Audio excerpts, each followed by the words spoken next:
Is the morale of Russian troops plummeting to an all-time low, even as Putin continues to threaten Ukraine, this time threatening it with cluster munitions? But it's sort of a goofy, empty threat, and we're going to break down why. I'm Paul, U.S. Army combat veteran. It's July 16th, 2023. This is your daily Ukraine update. Let's get into it. Okay, first, there's actually very little updates on the control map, and not a ton of updates in the combat map. What's interesting, of course, you can see in a large area, Russian forces not really engaging in any level of shelling, but you do see at least there are explosions being reported in main Russian logistics hubs, especially, again, east of Melitopol, which I find pretty interesting, that you basically have no combat taking place from about the, I'm going to say east of Tokmak, or rather Tokmak westward. But you do have, again, I think Ukrainian forces really trying to disrupt Russian logistics. There's a lot of reports that Russian logistics is having a real hard time of things. You can see, of course, they're continuing to try to maintain an offensive pace, especially outside Donetsk. I think the rest, Kurdyumivka and north of Bakhmut, are probably just sort of defensive counterattacks, spoiling attacks, that sort of thing. But what I find most interesting is that when we look over at the Institute for the Study of War, they recently, in today's update, reported that yet another major Russian general has been relieved, this time a high-level divisional commander of the elite Russian VDV, who's actually responsible for the defense of the northern flank of Bakhmut. Now, obviously, if you're looking for the area where perhaps Ukraine has enjoyed some of its best success in this counteroffensive, it is north of Bakhmut. But I don't think it's the fault of poor command by the VDV. I think it's simply a mathematical function. Russia, right, was advancing steadily through this area, moving its battle lines forward during its offensive. And so instead of focusing, as troops did in Zaporizhzhia, on building basically a fortress, right, they were focused on offense. So it makes sense that when Ukraine flips the script and goes after them, that they're going to not have the same level of defensive strength. But this general, so fired for something that probably was not really his fault, but instead, the rumor is that this General Seliverstov claims that he was actually sacked for speaking up on behalf of his soldiers. Apparently, the families and the soldiers themselves were petitioning him and other members of the Kremlin to do something about the poor conditions and lack of supplies in the unit. Right, these level of vocal discontent about conditions in these areas where Russian forces are conducting some of their heaviest fighting against Ukraine may have prompted Seliverstov to appeal to the Russian military command, which in turn may have contributed to his dismissal. And this would make sense as it recognizes that this sort of dismissal might be part of an ongoing purge of insubordinate commanders by the Russian military and may suggest some level of corrosion of the Russian chain of command. And while I'm skeptical to say that, what I can't show you, unfortunately, is that this week there is a lot of combat footage that's coming out depicting Russian POWs. And what's interesting about this, and I can't show it to you because YouTube's terms of service are very strict, but if you want to check it out, I might actually do a breakdown today or this week on combatvetnews.com. And if you want to see it, it's going to be behind the members only content. It's the best way to support my channel is to become a member on here, right? It's sponsors aren't really clamoring to get war content sponsorships. YouTube demonetizing my stuff pretty regularly. So if you want to support what I do, right, and believe that what I do is important, you can support me. Any one of these tiers is going to get you access to the members only content. And this is where we do the war footage analysis that you can't get anywhere else. Totally uncensored.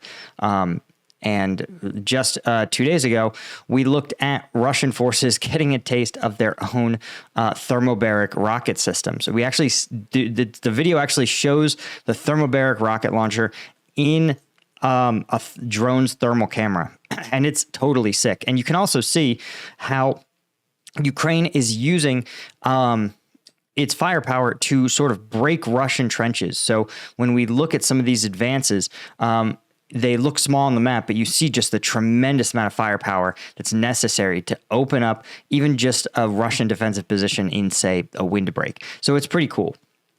So if you want to check that out, definitely become a member at combatvetnews.com. Okay.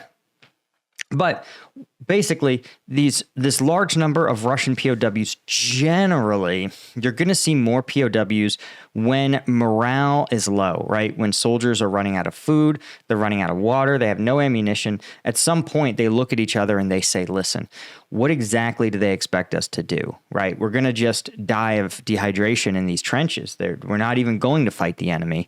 We're starving, right? What exactly does our command expect from us? And that's where you start to go, I think we should just surrender.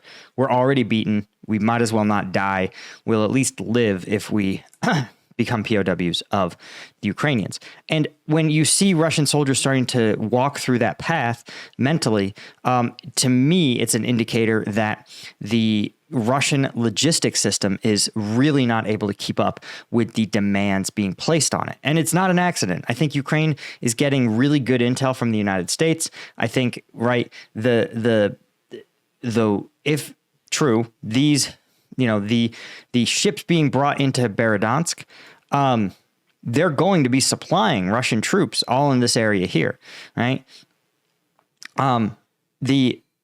Munition depots in Luhansk, right? They are going to be outfitting the Russian troops fighting in Bakhmut. So as you destroy that, right, 24, 48, 72 hours later, you're going to see it in Russia's inability to get its forces what they need.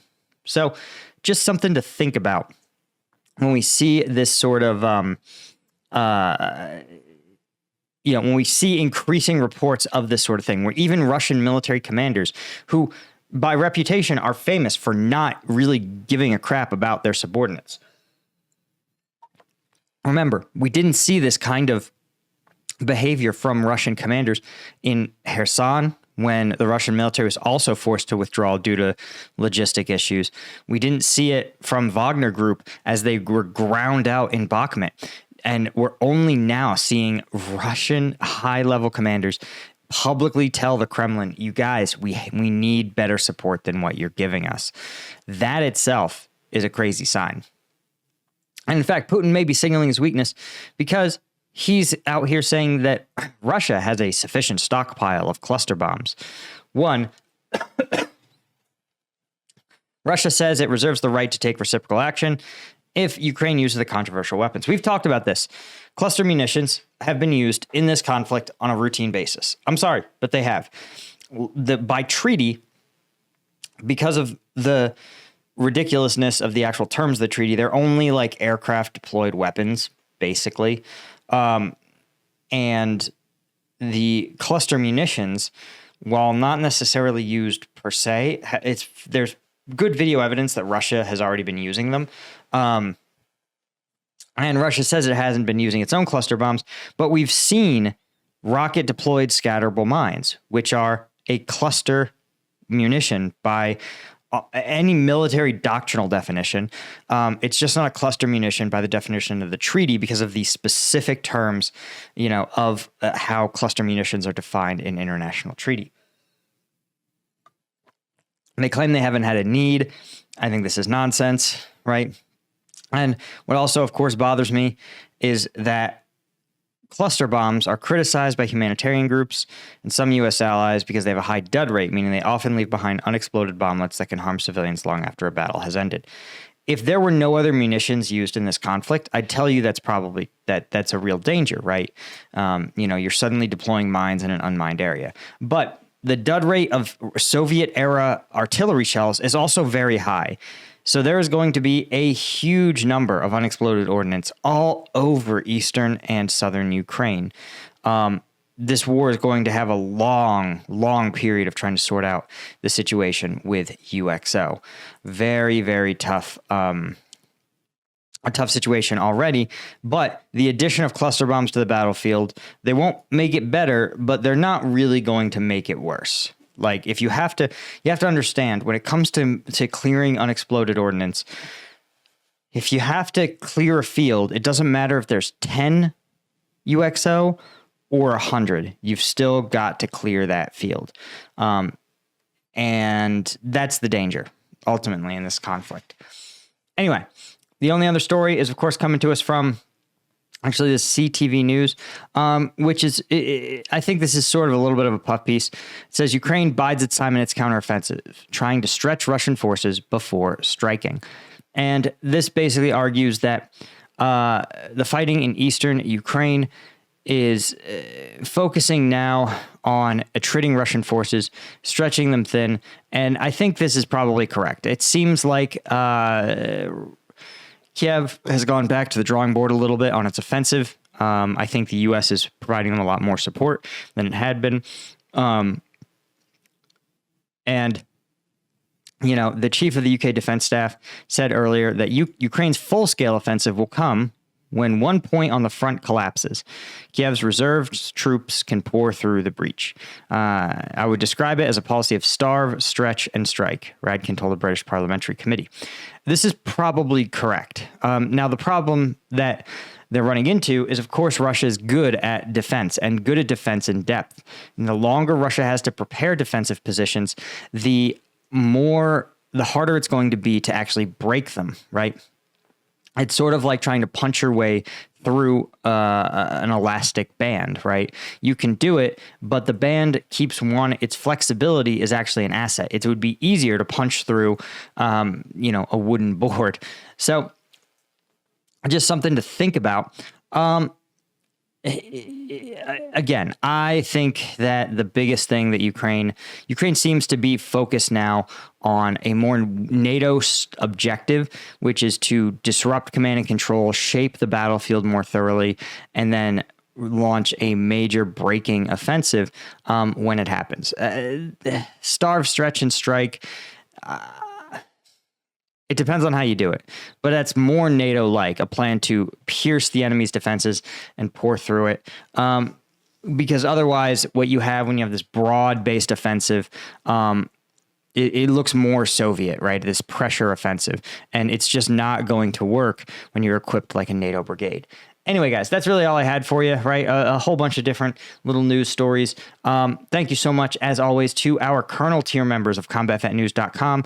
Thank you so much to our Lieutenant tier members. I couldn't do this without you guys. I'll see you all in the next one.